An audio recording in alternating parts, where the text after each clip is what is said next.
So we hope to learn a little bit about the mitzvah from Bitochen. The mitzvah of Bitochen revolves, everything around our lives is around the mitzvah of Bitochen, and it needs a lot of work to really be able to figure it out, how it works, and how we could serve Hashem better through really having Bitochen HaKadosh Baruch Hu. So let's start with the idea that most people, when they think about Bitochen, when they want to be Mekayim Bitochen, they are thinking about their private life, something that's happening in their life, and they want it to work out better. So they say, I'm going to have Bitochen, and then it's going to work out. How do I have Bitochen? What's the right thing? Am I supposed to believe that what I want is going to happen? Or am I supposed to believe that whatever happens is the best that could be? They're just trying to do Bitochen. They're trying to have Bitochen because they're trying to get to some place in their life, and they're trying to get something. Now, the emes is that if we look in the Mekoros, in the Torah, where it says that a person is supposed to have Bitochen, and the Chovos HaLevavos in the beginning of a Sefer stresses very much, the main Bitochen, the idea of Bitochen mainly, is when a person is supposed to be Mekayim the Torah. He's supposed to be Mekayim the mitzvahs. Then, a person is supposed to use the midah of Bitochen, the mitzvah of Bitochen, in order to be successful in Kiyum HaTorah v'ha-mitzvahs. Now, this shouldn't be disappointing for people that were planning on using Bitochen to be able to reach their goal. Because if a person is successful in Torah mitzvahs, they will be much more successful in their private life. So you could just know that beforehand. There's no reason to invest so much energy and invest a person's life in trying to get to a certain place in Gashmias and be successful there, and using Bitochen for it as well. Rather, if you're going to figure out how to be Mekayim Torah mitzvahs with Bitochen, there will be no need, almost no need to use the Bitochen in the Gashmias Digger world, because it's going to be so beautiful and so pleasant. That's the first Yesod. The Chovos HaLevavos is very busy with it right when he starts the Sefer. He says, the main reason Hashem told us to have Bitochen is to be able to be successful in the Tachlis, in the goal that a person came onto this world, to Mekayim those things. So, let's quote the Rabbeinu Yoina. The Rabbeinu Yoina explains where is the source in the Torah that a person is supposed to have Bitochen. So Rabbeinu Yoina is in Shari Tshuva Perek Gimel, Ois Lamed Aleph, Ois Lamed Beis. Rabbeinu Yoina says, the pasuk says in Parshas Eikev, Ki soima b'lvovcha, Rabbi Magoyim ha'elim imeni, Eicha ucha lo yirisha. When Klal Yisrael is supposed to enter Eretz Yisrael, they're right now with Moshe Rabbeinu before going into Eretz Yisrael. And they hear Hashem's telling them that you're going to go into Eretz Yisrael, you're going to have to fight the seven nations, the Zayin Umois. You might be scared. The pasuk says the people are going to think, Eicha ucha lo yirisham. How am I going to be? How's this going to work? How are we going to be stronger in the milchama, in the war? Lo yisira mehem. Don't be scared. Don't be scared. Don't be worried. Zocher tiskar. Just remind yourself all the Hashem took you out of Mitzrayim, and He did all these nisim. Hashem will continue doing good. Ken yaz Hashem lekecha l'chol ha'amim asher tayorim mipneihem. Comes Rabbeinu Yoina. Rabbeinu Yoina explains that that's not only a mitzvah specifically when Yidden are going to war with the Umois and going to Eretz Yisrael. Rabbeinu Yoina says this is the source for Bitochen, for Kol HaTorah Kula.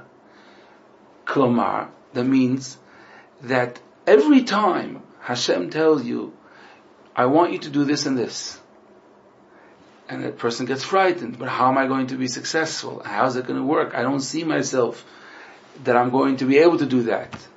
That's exactly when Hashem tells you, Lo yisira mehem, don't be worried. Zocher tiskar, I helped you till now, I will help you that you should be able to succeed. you're going to have atzlocha.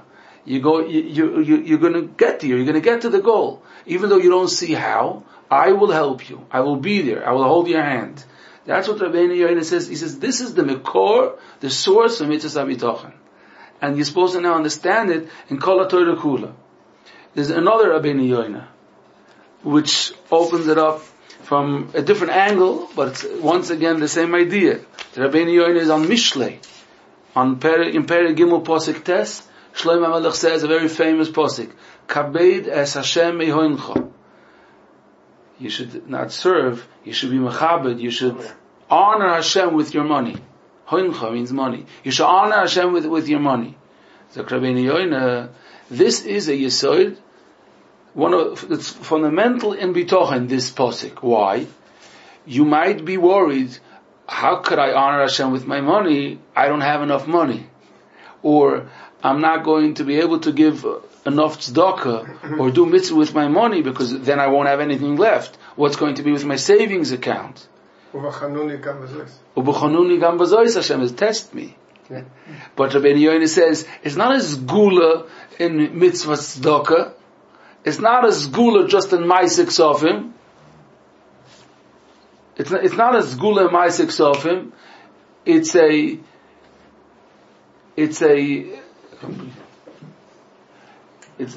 It's not as gula in Maisik Sofim. It's a klal in bitochen. I made a small mistake.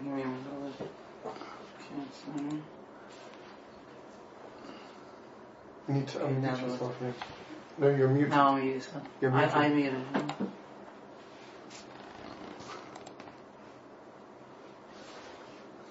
One second.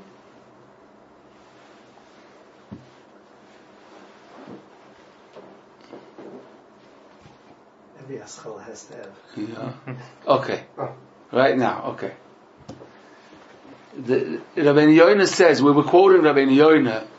The Rabbeinu Yoina explains that Kabedas Hashem Hoincha, honoring Hashem with your money, and like you added, B'chanun Gam Vazois, is not a specific thing that when you will want to honor Hashem with your money, this is the right thing to do, and Hashem will help you, that you'll have more money.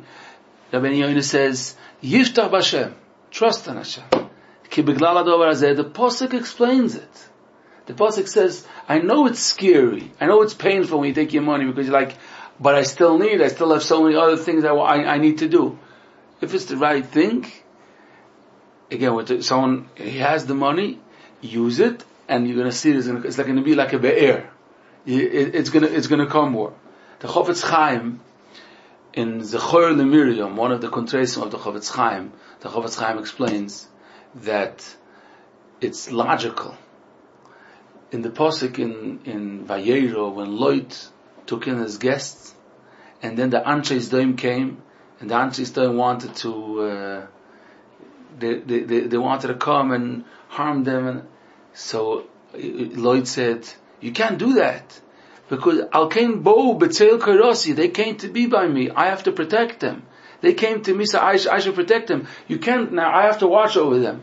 So the Rabbeinu Yoina says, not Rabbeinu, the Chofetz Chaim says, if you go into the house of Hashem, if you're doing the right thing, Hashem says, I have to protect you. I must protect you, because you came to me. I'm not going to leave go. It's logical.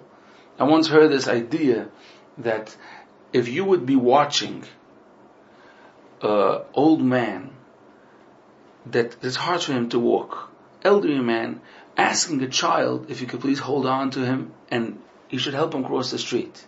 And you watch the situation, you see that, and you see the child going on his bike, and the older man is really like holding on, relying and totally on the child, and then you see the child just leaving over middle, and the person falls in the middle of the street and runs away with his bike. What would you think about the child? You say, what are you doing? You can't, you think it's such a achzoris, you can't do that. If you are doing the mitzvahs of Hashem and you're holding on, that Hashem said you should do that, okay, so I'll do that. Why do you think that it's possible that Hashem is just going to leave go and let you just fall? Let you just fall. It's logical that it can't be. That's the idea of bitochen. So now I want to stress. This is not when a person is living his life and wants to have something. And he has bitochen. And he wants to have bitochen, and he's sure that whatever he wants is going to happen. No, totally not. We're talking right now about Torah and mitzvahs.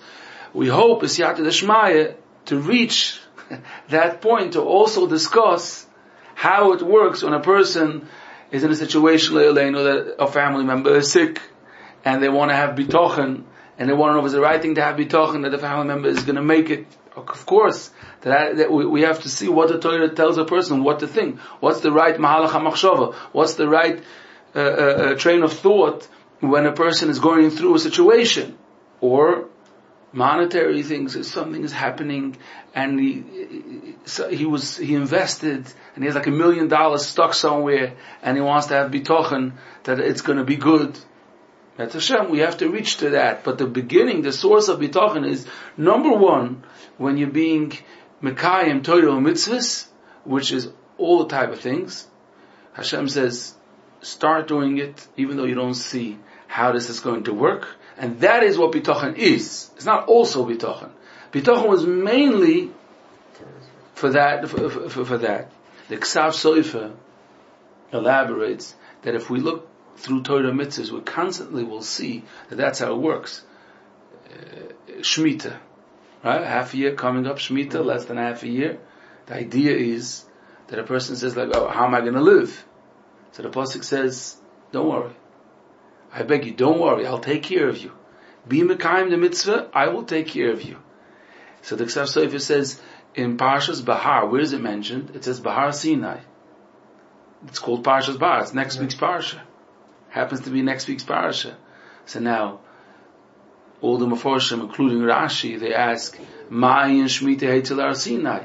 It means there's an indicator that this is something very, very powerful in Kol HaTorah Kula. If you know how to practice Shemitah, then you know how to practice Torah and Mitzvahs. It's not only about Shemitah, about the fields, it's not about the farmers, it's the idea of Yiddishkeit. That's why it says Bahar Sinai. Every person needs to, in those times, every person had his field, most people for sure. So Hashem told the person, this is what I want you to do. Shabbos I tell you not to work, and you worried how am I going to be successful? And I'm telling you the mitzvahs of my siksofim, and I tell the person keep it over aim, and the person says keep it over aim, but how is that going to work? I'm overwhelmed, and I don't have the time, I don't have the energy, and I don't have the money. It's constantly when a person is told that a person starts Yiddishkeit, it means he comes from a home, and kashrus is a big, big challenge. How am I going to work this out? I can't eat this, I can't eat that. So you start, and trust me. If you hold on to me, I will not let go. I'm going to help you. You're going to have Siyata D'Shmaya here and there. That's why it says Bahar Sinai. Isn't there a mashal from the Baal Shem Tov that says that he teaches a little child to walk, he walks but then he lets go, and the child has to get up and then he walks again? You're asking that it contradicts? He's asking that the Baal Shem Tov says a mashal, what Hashem does to a person is the same way when we want to teach a child to walk. So what we do is that we let them hold on, but then we leave go. So we walk because we want the child to go a step on their own, and then the child falls down, but the child gets up again. But we leave go because we want the child to go. So he's asking that it could sound like it contradicts because Hashem leaves go. The answer is that Hashem wants us to walk towards Him. Not because Hashem wants to leave go. Hashem, in the beginning, makes that we shouldn't see Him. And we should have to blindly go that step. Not because Hashem is not going to leave go. He's not going to let us fall. Not going to let us fall. He wants to teach us how to go there even without seeing the hemshech. Because if not, it's not bitochen, it's a game. Bitochen means a person does it and he doesn't yet have the money. He doesn't yet have an idea how he's going to do it, but he does it anyways. He starts and Hashem is going to help. That's the idea. The idea of the Hashem is You start even though you don't see and you feel like you're falling, and then all of a sudden it's going to open up. It's a little bit like when Arafel, when there's a fog, you can't see 2 feet in front of you, but go and go and go and go. That's the idea. But once you're going to go there, all of a sudden you are going to see one foot you could see in front of you, a few inches you could see in front of you. Okay, so go there, and then you'll see another couple of inches. Okay, so that is the idea of bitachon. If we look constantly, we'll find mekoiros, how by each and every mitzvah a person is actually jumping in. Jumping in is not only money, at all not. Jumping in is when a person doesn't see how they will be successful in doing what they're supposed to. Getting married is not called jumping in. Having a child is not called jumping in. It's totally not only about money. It's jumping in means putting your foot down. Jumping in means that you're doing the right thing.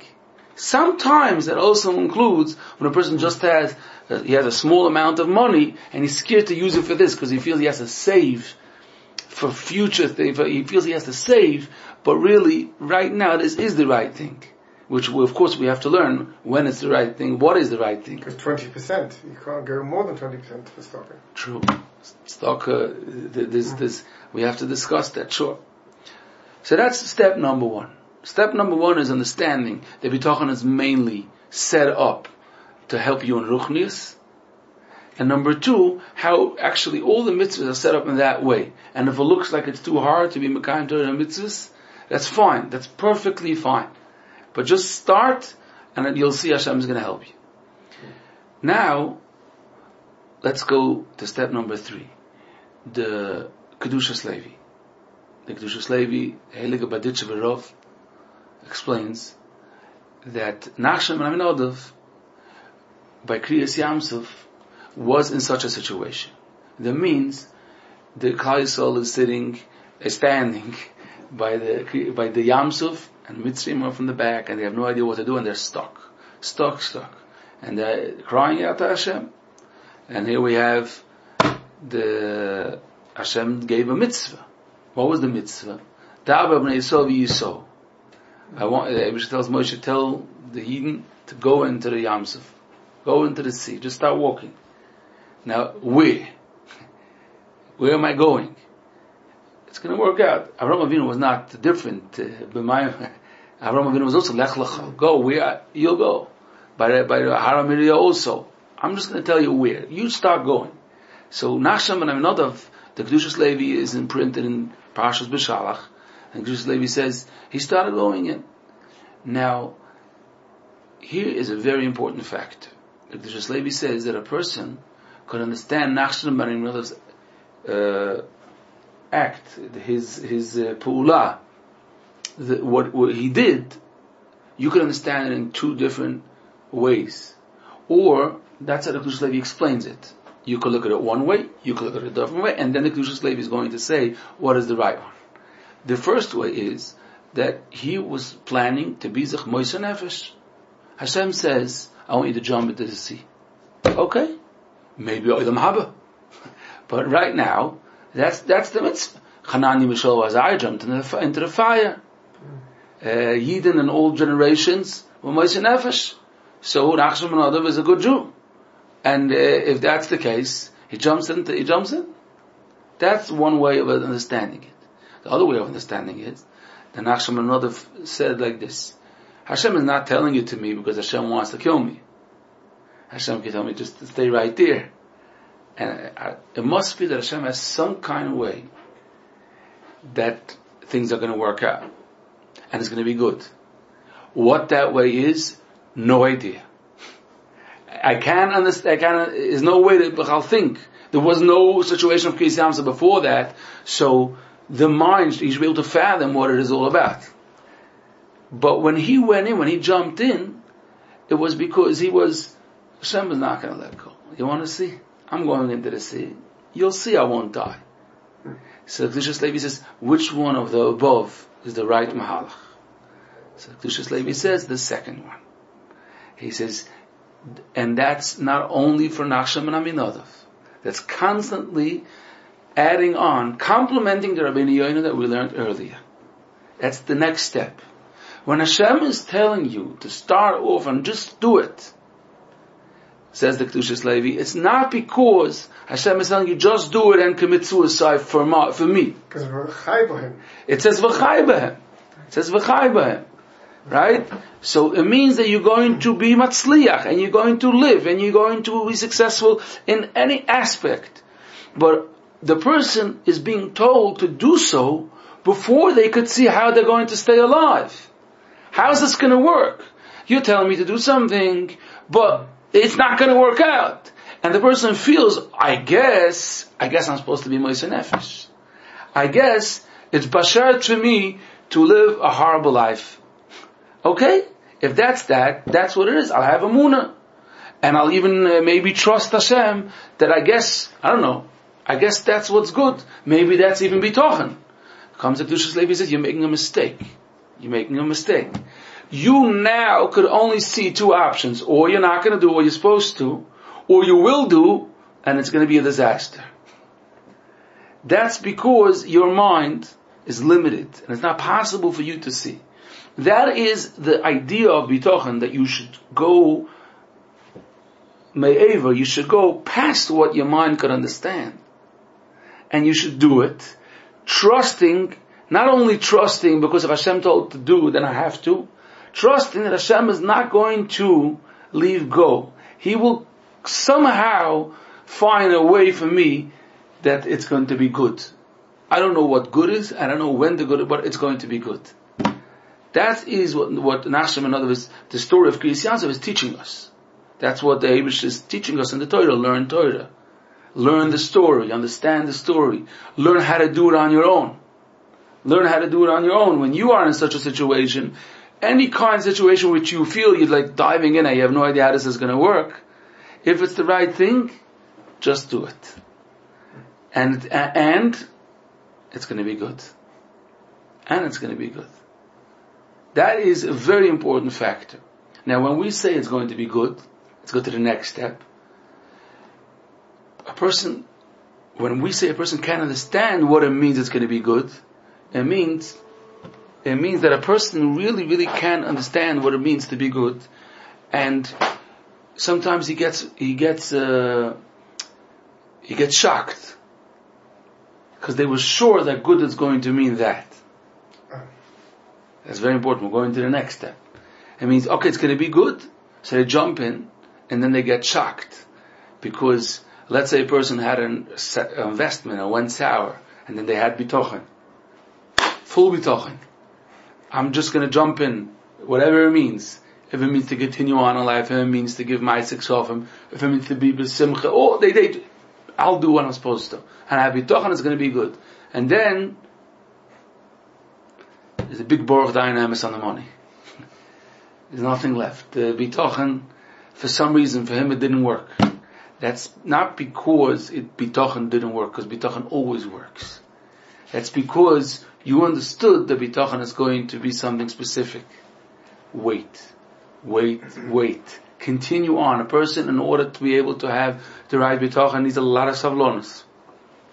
It can be anything. The Brisker Rov, when he got married, he had a big nadin they gave him as shver. He had a lot of money and property. And right after he got married, he did an investment and it went sour. He lost everything. Everything he lost. So what happened was, he had to sit and learn. Because he didn't have nothing to do with business. He had nothing left. And that's how he became the Brisker Rov. And he always used to say that. He said, a nes.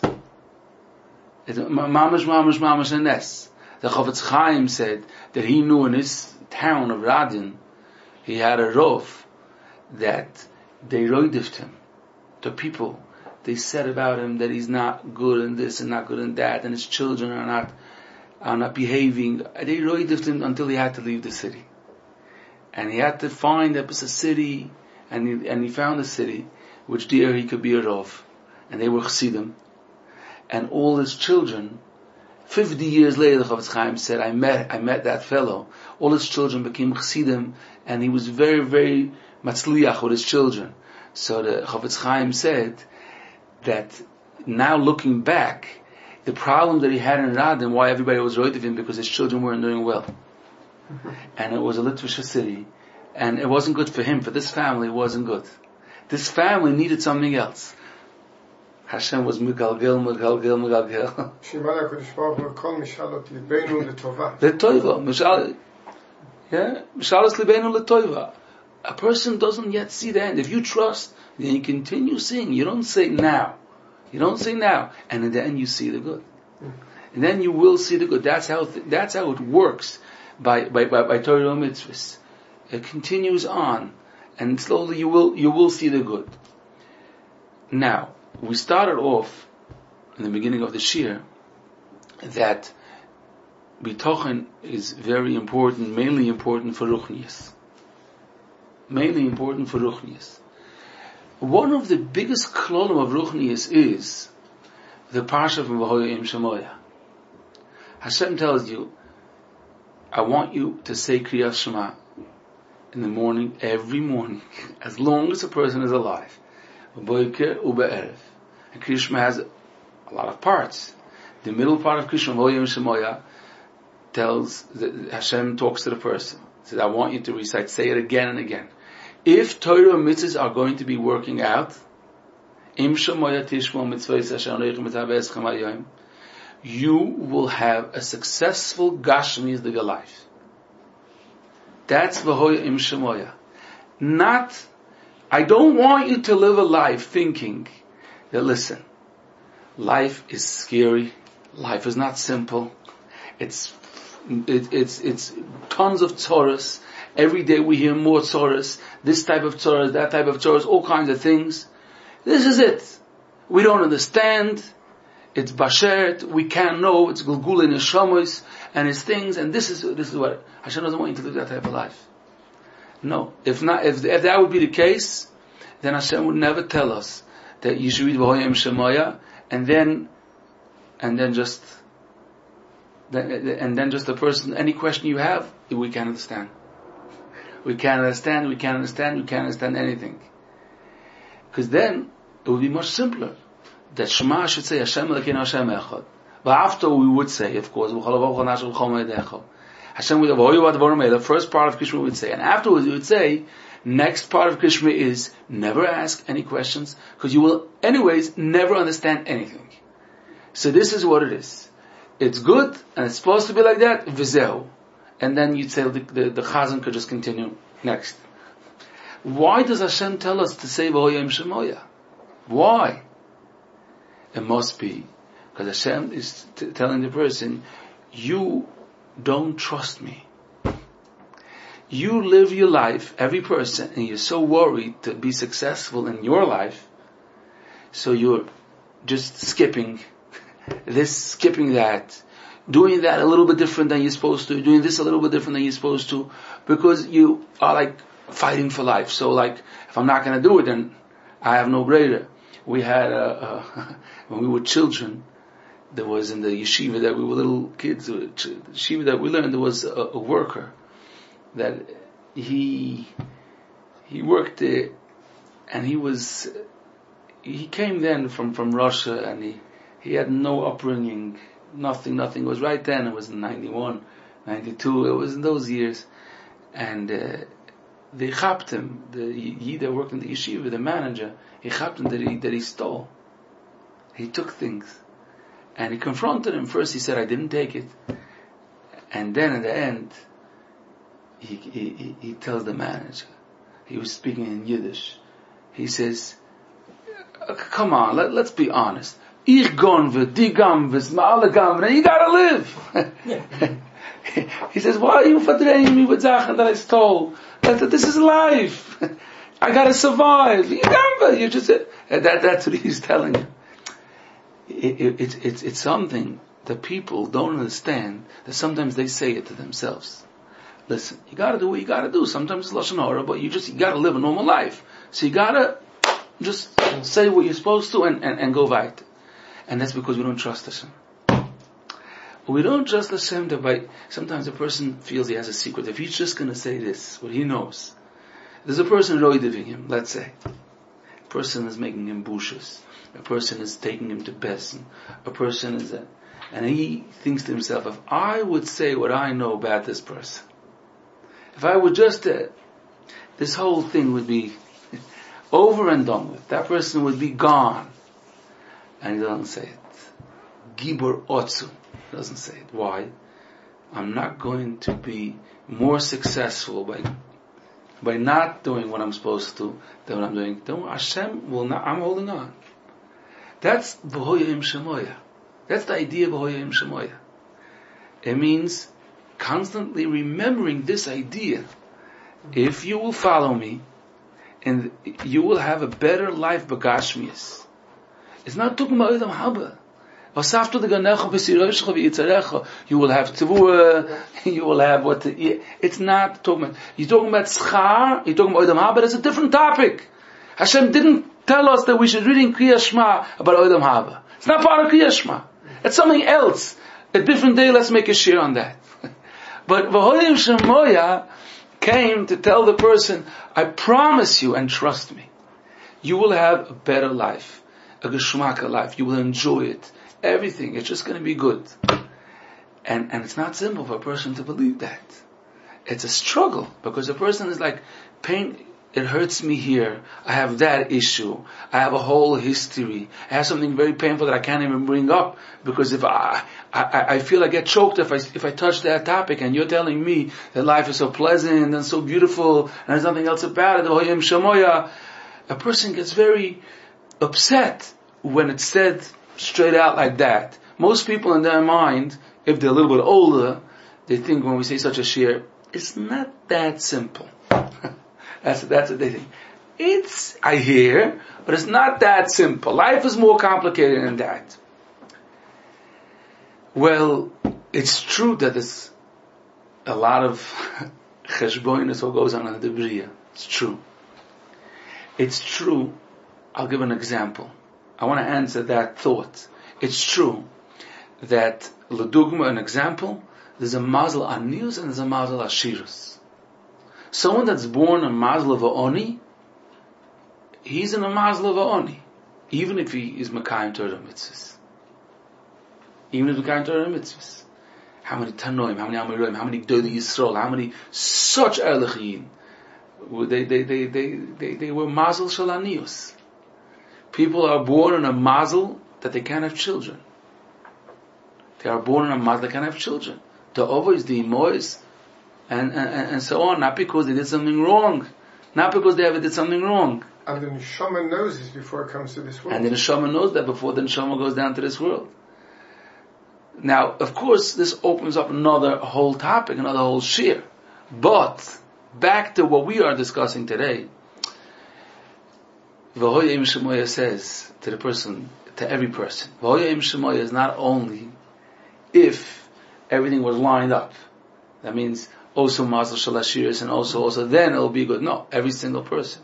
Because in the end, that person, if he figures out how to set his mind up to the Torah, he figures out how to connect to the way of living like the Torah wants him to live, he will have such enjoyment in life and be so molei with sipuk, satisfaction, but even more than satisfaction. Satisfaction is only a certain level that they feel good about themselves. Fulfillment. It's satisfaction, fulfillment, and enjoying. Enjoying, tainug. No doubt about it, because every person that followed the whole thing through, again, it takes time to figure it out. A lot of time, a lot of years. But every time we learn another aspect of Torah, we figure out, maybe it was so painful for me because I was thinking about that topic with the wrong way of thinking. Maybe that's why it was so painful. And then they changed the way of thinking. Sunday, it doesn't bother them anymore. Over then it's not so painful. They learn how to think. They learn how to do things right. Things get figured out. You have people. I'm giving a very simple example because I want to juggle, not to only speak about painful topics. But you have people that we watch them, how they get up 3-4 in the morning, fresh, go to the mikveh, they sit and learn a few hours, and they just, it can't be better. And they daven shachris. It's just, And those people used to get up late, 9, 10 o'clock, coming late and having it. And it took them years to figure it out. A lot of people like that. It took them years, and they started enjoying life. They were so upset at everybody. And the bus driver was at fault. Why come so early? And the Shalom Bayis went down the drain because he wasn't helping in the morning because he was laying in bed. And life was so miserable. And he tried, and it didn't work, and he failed. And he tried, and he failed. But then he figured out that he has to daven for it, and he figured out that he has to give up something at night because he trusted Hashem. Hashem was going to help him. He had a job at night. That's why he was getting up late.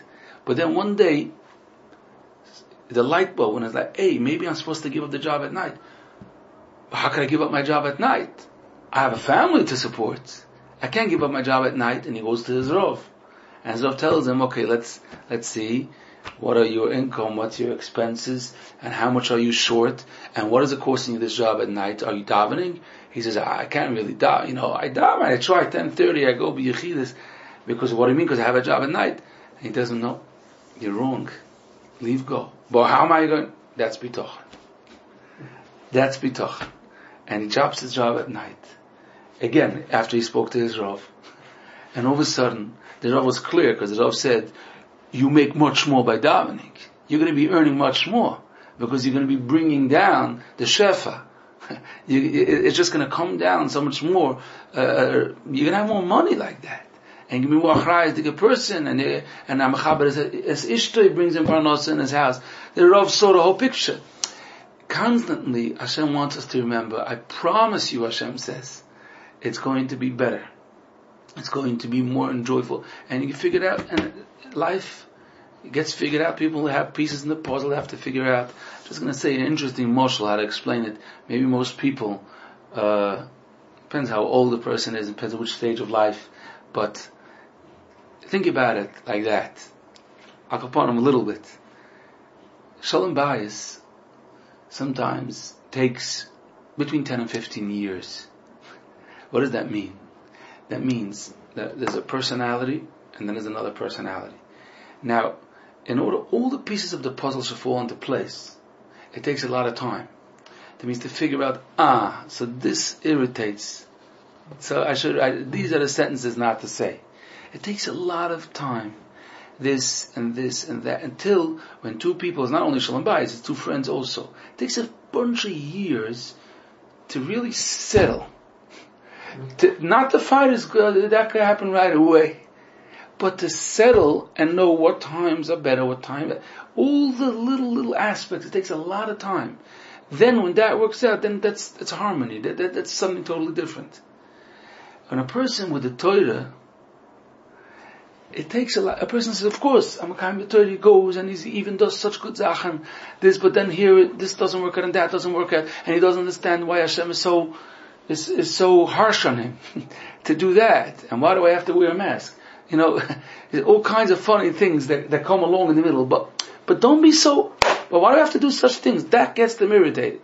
Then, it clicks. It takes a half a year for something to click. That I did wrong, and I chap now. Now I chap. I was supposed to do that drop different. And it takes years to settle. When it settles, a person has Shalom Bayis with Hashem. The person it's just so much better. Things just work out. He understands. If he gets a patch, if something happens, he chaps, I deserve it. Yeah. He just fixes it right away. And he believes B'Oyim Shemaya with his whole heart. So this is Yesoidus, and understanding how B'Tochen works. Of course, we have to elaborate in different scenarios and situations, but these are Yesoidus, what B'Tochen is when it's Kiyum HaMitzvahs.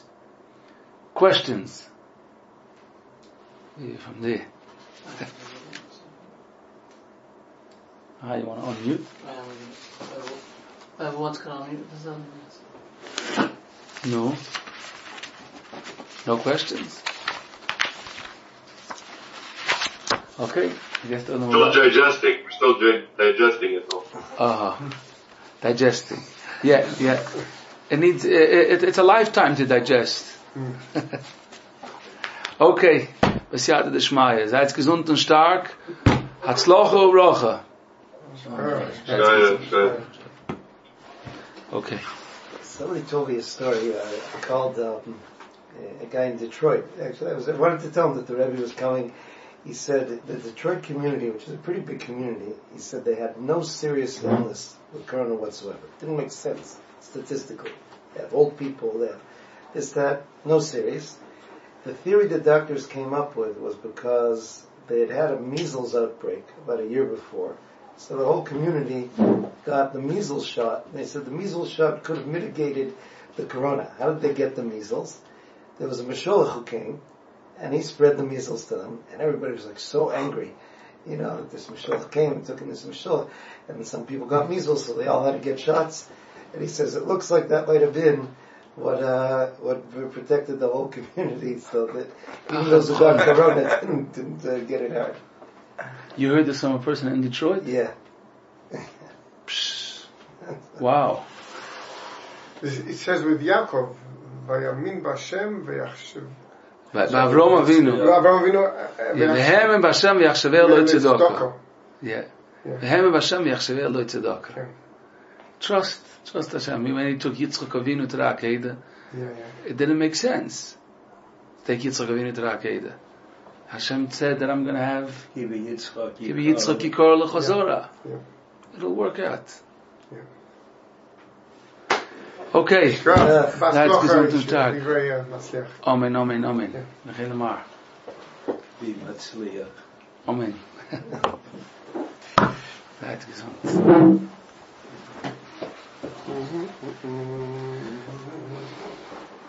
Very professional.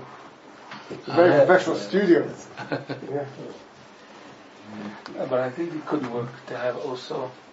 Yeah. I have to fight the urge. Anyone who grew up in my generation, we always have an urge to look at a screen. When there's a screen in the room, you want to look at the screen. Right.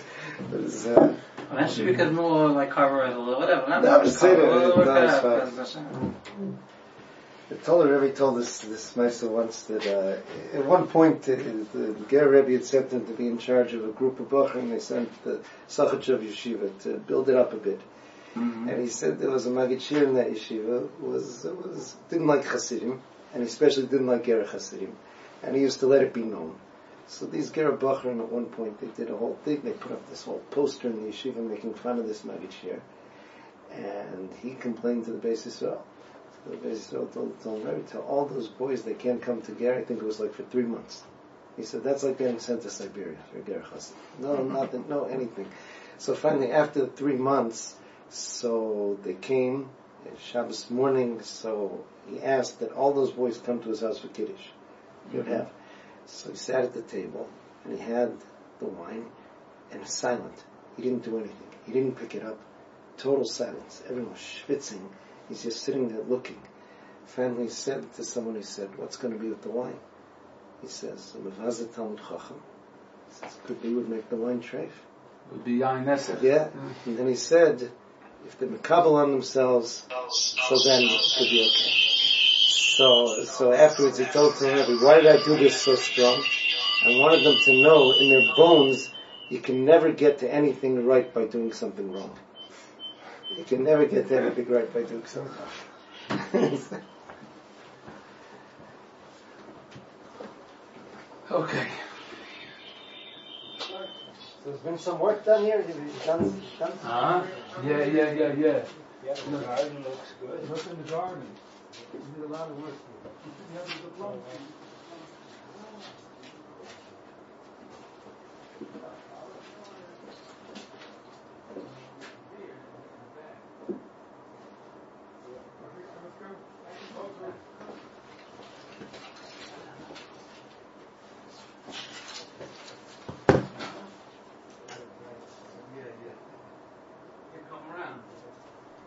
Just